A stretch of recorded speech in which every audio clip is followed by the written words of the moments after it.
नमस्कार दोस्तों आइए एक बार फिर से आप सभी का हमारे YouTube चैनल पर हार्दिक स्वागत है। दोस्तों, जैसा कि आप लोगों ने हमारे वीडियो का थंबनेल पहले ही देखा, दोस्तों आज उत्तर प्रदेश के अंदर हर एक व्यक्ति के जहन में एक सवाल बहुत तेजी से पनप रहा है कि क्या मायावती यूपी के अंदर दोबारा से अपनी वापसी कर पाएंगी? क्या मायावती दोबारा से अपने हाथों में सत्ता की मास्टर चाबी ले पाएंगी? दोस्तों, आपको स्मरण रहे कि मायावती जी ने अपने नेतृत्व में उत्तर प्रदेश के अंदर चार बार सत्ता का संचालन किया है। मायावती के नेतृत्व में पहली सरकार 3 जून 1995 को बनी, दूसरी बार 1997 में, तीसरी बार 2002 में, तो चौथी बार 2007 में पूर्ण बहुमत की सरकार यूपी के अंदर मायावती जी ने चलाई। दोस्तों अपनी पूर्ण बहुमत की सरकार में बसपा प्रमुख मायावती जी ने यूपी के लिए ऐसे प्रोजेक्ट पर काम किया कि यूपी की आवाम ने मायावती को विकास वूमेन की संज्ञा दी और यूपी के साथ साथ आज पूरा देश मायावती के विकास कार्यों की प्रशंसा करता है। उनके कानून व्यवस्था की आज भी मिसालें दी जाती हैं। दोस्तों, इतनी बेहतर कानून व्यवस्था और इतने बेहतर विकास कार्य करने के बावजूद मायावती जी लगातार डाउनफॉल गई। लगातार अब फिर से यूपी की आवाम में ये चर्चाएं होने लगी हैं कि अब मायावती का शासन और सत्ता में बने रहना बहुत ही आवश्यक है। दोस्तों, इसी विषय को लेकर इमरान शकील खान जी ने एक्स पर एक पोस्ट किया है और अपने उस पोस्ट में बहुत ही तथ्यपरक तरीके से उन्होंने समझाने का प्रयास किया है कि बहुजन समाज पार्टी अपने हाथों में सत्ता की मास्टर चाबी कैसे प्राप्त करेगी। आप बने रहिए हमारे चैनल पर। इस वीडियो में हम उन्हीं तथ्यों के साथ आपसे बातचीत करेंगे। दोस्तों, जब 3 जून 1995 को बहुजन समाज पार्टी सत्ता में आई, तब बहुजन समाज पार्टी के पास महज 67 विधायक थे। भारतीय जनता पार्टी से बसपा को समर्थन मिला और यूपी की विधानसभा त्रिशंकु बनी। बसपा के नेतृत्व में पहली बार मायावती जी मुख्यमंत्री बनी। दोस्तों, जब दूसरी बार 1997 में विधानसभा के चुनाव हुए, फिर भी मायावती जी के विधायक 67 ही जीते और इस बार फिर किसी भी राजनीतिक दल को फुल मेजॉरिटी प्राप्त नहीं हुई थी। एक बार फिर त्रिशंकु विधानसभा बनी और बीजेपी के समर्थन से मायावती जी यूपी की मुख्यमंत्री दूसरी बार बनी। दोस्तों, 1997 में ही मायावती जी के विधायकों को तोड़ने का प्रयास किया गया और मायावती जी की पार्टी टूटी भी। दोस्तों, विधायक टूटने की वजह से मायावती जी मुख्यमंत्री की कुर्सी से दूर हुई। दोस्तों, 1997 में जब बसपा के विधायक तोड़े गए तो बहुजन समाज पार्टी 2002 तक सत्ता से दूर ही रही और 2002 में जब चुनाव हुआ तो बहुजन समाज पार्टी बहुत ही मजबूती से चुनाव लड़ी और इस बार बहुजन समाज पार्टी ने अपने विधायकों की संख्या में ग्रोथ किया और बसपा के विधायक इस बार 67 से बढ़कर 98 हुए।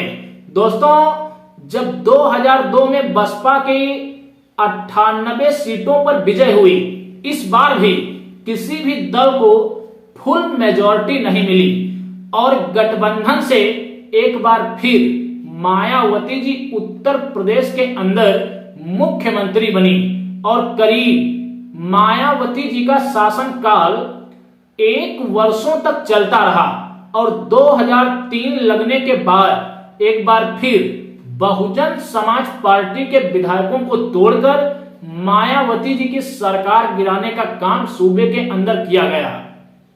दोस्तों, जब 2003 में बहुजन समाज पार्टी के विधायक तोड़े गए तो मायावती जी सत्ता से दूर हुई और जब 2007 में बहुजन समाज पार्टी यूपी का विधानसभा चुनाव लड़ी तो बहन मायावती जी के नेतृत्व में बसपा ने वो कर दिखाया जिसकी कल्पना भी किसी ने नहीं की थी। इस बार मायावती जी की पार्टी 98 से बढ़कर सीधे 206 पर पहुंच गई और 206 विधायकों को जिताकर मायावती जी ने यूपी के अंदर अपनी फुल मेजॉरिटी की सरकार बनाई। दोस्तों, अब 1995 से लेकर 2007 तक कि जो मैंने ये घटनाक्रम आपको बताई, इसमें एक बहुत बड़ा रहस्य छिपा हुआ है।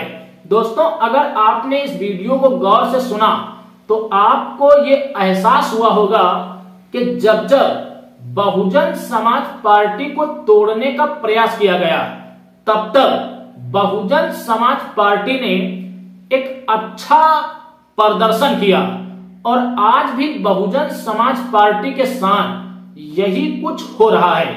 आपको बताता चलूं, आज भी लगातार इस देश के अंदर सामंतवादियों और मनुवादियों के द्वारा ये प्रयास किए जा रहे हैं कि बहुजन समाज पार्टी का अस्तित्व समाप्त हो जाए। लेकिन आज की जो ग्राउंड रिपोर्टिंग है वो ये कह रही है कि 2027 के यूपी विधानसभा चुनाव में बहुजन समाज पार्टी एक अच्छा प्रदर्शन करेगी। दोस्तों, इमरान शकील खान अपने पोस्ट में लिख रहे हैं कि इस बार अगर बहुजन समाज पार्टी 35 से 40 सीटों पर अपना विजय ध्वज फहराती है तो ऐसी परिस्थितियों में मायावती जी एक बार फिर अपने हाथों में सत्ता की मास्टर चाबी लेंगी। दोस्तों, वहीं इमरान शकील खान के इस पोस्ट पर बहुजन समाज पार्टी के समर्थक भावावेश में आकर लगातार ऐसी बयानबाजियां कर रहे हैं कि बहुजन समाज पार्टी बिहार के बाद उत्तर प्रदेश में अपनी फुल मेजॉरिटी की सरकार बनाने जा रही है। दोस्तों, यूपी में बसपा की सरकार फुल मेजॉरिटी की बने, इस बात से मैं पूरी तरीके से सहमत हूं, लेकिन इस तरीके से बनेगी इस बात से मैं सहमत नहीं हूं। अगर आप बसपा की सरकार फुल मेजॉरिटी से बनाना चाहते हैं तो आपको बसपा की नीतियों को घर घर तक पहुंचाना होगा। इसके लिए आप बोलिए, बोल नहीं सकते हो तो लिखिए और लिख नहीं सकते हो तो जो लोग लिख और बोल रहे हैं उनके विचारों को आप जन जन तक प्रेषित करो। दोस्तों, जब आप उत्तर प्रदेश का राजनीतिक इतिहास खंगालेंगे तो आपको मिलेगा कि जब जब उत्तर प्रदेश के अंदर भारतीय जनता पार्टी का उदय हुआ तब तब बहुजन समाज पार्टी का ग्राफ गिरा है और जब जब भारतीय जनता पार्टी कमजोर हुई तब तब बहुजन समाज पार्टी का उदय हुआ है। हम यूं कहें तो जब जब बसपा का ग्रोथ हुआ है तब तब भारतीय जनता पार्टी अपने पतन की ओर गई है। दोस्तों, इस बात को अब कहीं ना कहीं यूपी की आवाम समझ चुकी है। शायद इसीलिए सपा, कांग्रेस और भाजपा के बड़े बड़े नेता विकल्प के तौर पर बहुजन समाज पार्टी को चुन रहे हैं और ये भी वास्तविकता है कि 2017 और 2022 के विधानसभा चुनाव की अपेक्षा इस बार यूपी में भारतीय जनता पार्टी भी कमजोर नजर आ रही है। भाजपा को कमजोर देखते हुए इस बार लोग बसपा को अपना समर्थन दे रहे हैं। अगर यही परिस्थितियां रहीं, इसी तरह से बसपा के कार्यकर्ताओं ने मेहनत की तो इमरान शकील जी का ये स्टेटमेंट, ये पोस्ट जरूर सत्य साबित होगा और मायावती जी अपने हाथों में सत्ता की मास्टर चाबी जरूर हासिल करेंगी। बाकी इमरान शकील जी के स्टेटमेंट से आप लोग कितना ज्यादा सहमत हैं, कमेंट्स में अपनी प्रतिक्रिया जरूर दें। वीडियो अच्छा लगा है तो वीडियो को लाइक करें, शेयर करें और अगर आप चैनल पर नए हैं तो चैनल को सब्सक्राइब करें। हम मिलेंगे एक अगले वीडियो में एक अगले मुद्दे के साथ। तब तक के लिए आप सभी को मेरा सादर जय भीम, जय भारत, जय संविधान।